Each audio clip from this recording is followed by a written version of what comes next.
اللہ اکبر.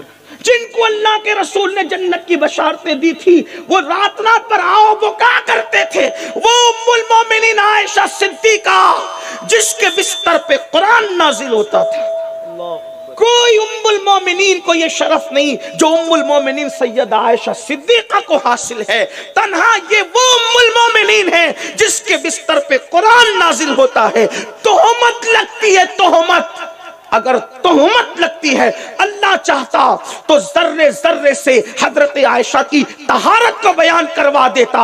احد بول پڑتا عائشہ کی طہارت, ہمالیہ بول پڑتا عائشہ کی طہارت, ذرے ذرے بول پڑتے عائشہ کی طہارت. لیکن غیرت خدا بندی کو گوارا نہ ہوا کہ محبوب کی محبوبہ پہ تہمت لگے اور ذروں سے طہارت دلائی جائے. کہا گیا محبوب تیری محبوبہ پہ تہمت لگی ہے, طہارت خود اللہ تبارک و تعالی بیان فرمائے گا.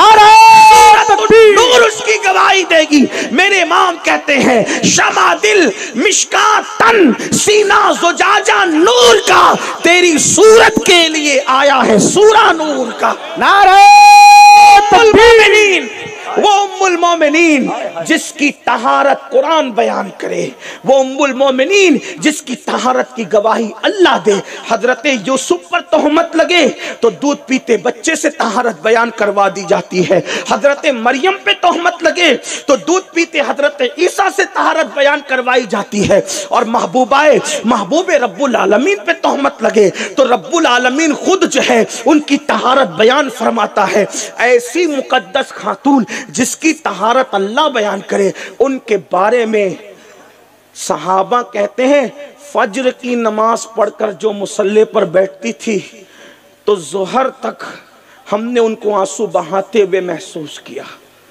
روتی تھی بس, اور اتنا اللہ کے خوف سے روتی تھی کہ آنسوؤں سے جب وہ دوپٹے سے آنسو پوچھتی تھی تو دوپٹہ نچوڑا جاتا تھا تو ایسے گرتے تھے آنسو, یوں لگتا تھا جیسے کسی نے دوپٹہ دھو کر کے نچوڑا ہو. اللہ اکبر. کیوں یہ لوگ روتے تھے؟ کیوں روتے؟ آج ہم جنت کے ٹھیکیدار بنے ہوئے ہیں, ہم جنت میں نہیں جائیں گے کون جائے گا؟ آپ بتائیے لوگ کیوں روتے تھے؟ یہ سچی بات ہے. جب تک کہ دونوں پیر جنت میں نہیں پہنچ جائیں آدمی کو سکون سے نہیں بیٹھنا چاہیے.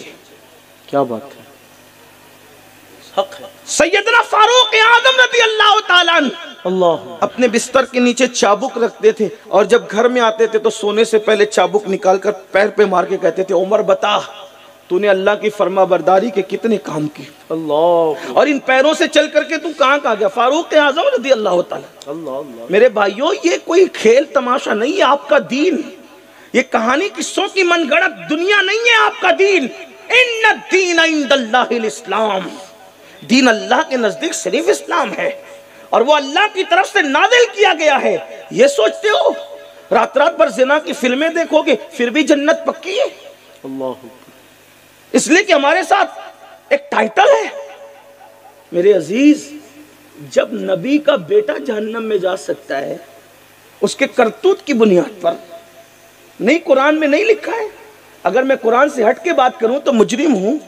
آپ بتائیں نا, نوح علیہ السلام کا بیٹا, اللہ فرماتا ہے اے نوح اب یہ تیری آل سے نہ رہا اس لیے کہ اس کے عمل اچھے نہیں ہیں. اٹھا کے قرآن دیکھو. جب نبی کا بیٹا جہنم میں جا سکتا ہے, ہم کون ہیں؟ ہم کس کھیت کی مولی ہیں؟ لیکن ایک بات یہ بھی آپ کو بتا دوں آگے بڑھ کر, یہ لیس من اہلک اور انبیاء کے لیے ہے. اس کو رسول اللہ کی اولاد پہ چسپا نہیں کرنا, کیونکہ خاتم النبیین کی جو اور خصوصیات اور نبیوں سے الگ الگ ہے, نسب کے معاملے میں بھی حضور کی خصوصیت الگ ہے. آقا فرماتے سب کے نسب منقطع ہو جائیں گے لیکن قیامت میں مجھ محمد کا نسب کام آئے. سبحان اللہ, سبحان اللہ, یاد رکھ سبحان اللہ, نسبی و سببی. اور ایک مقام پر فرمایا فاطمہ نے اپنی طہارت کی اتنی حفاظت کی کہ اللہ نے فاطمہ کی اولاد پر جہنم کی آگ کو حرام فرما دیا. سبحان اللہ, سبحان اللہ. فتاوی رضویہ شریف میں امام اہل سنت اسی لیے لکھتے ہیں کہ عند اللہ جو سادات ہیں, عند اللہ پر اہل علم کی توجہ چاہتا ہوں, اس کی تشریح نہیں کرتا لیکن بات میری پوری ہو جائے گی. امام اہل سنت لکھتے عند اللہ جو سادات ہیں ان پر جہنم کی آگ حرام کر دی گئی ہے اور ان کے لیے مغفرت یقینی ہے، لیکن جو عند اللہ ہیں پتا کیسے چلے کہ عند اللہ یہاں پتا نہیں چل سکتا، عند اللہ کا پتا تو اللہ کے پاس پہنچ کر پتا چلے گا کہ عند اللہ کون تھا۔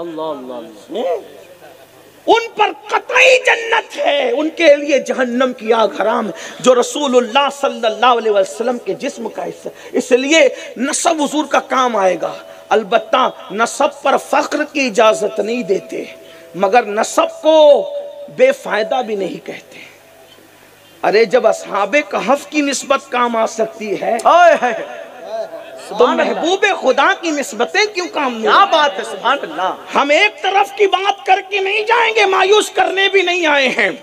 اسی لیے تو میرے امام کہتے ہیں جب اصحاب کہف کا کتا بخشا جائے گا تو سگے درگاہ سلطان مکسنی یا رسول اللہ، جب کہف والوں کا کتا بخشا جائے گا تو میں تو سلطان دو عالم کا سگ ہوں، پھر میرے کیا مرتبے ہیں؟ لیکن کوئی وہاں سچی نسبت تو حاصل کرے، کوئی نسبت کی طرف تو توجہ، جو وہاں سے منسوب ہوگا وہاں تو دل کا بھی خیال رکھا جائے گا۔ تو عرض یہ کر رہا تھا، حضرت امام اعظم ابو حنیفہ یوں کہتے تھے اللہ انشاءاللہ مجھے بخش دے گا، تو لوگوں نے کہا آپ یہ کہتے ہیں کہ اللہ بخش دے گا انشاءاللہ، وجہ کیا؟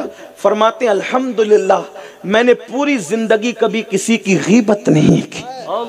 امام اعظم کہتے ہیں میں نے اپنی زبان سے کبھی کسی کی غیبت نہیں کی، اسی عمل کی وجہ سے میں امید کرتا ہوں کہ اللہ مجھے بخش دے گا۔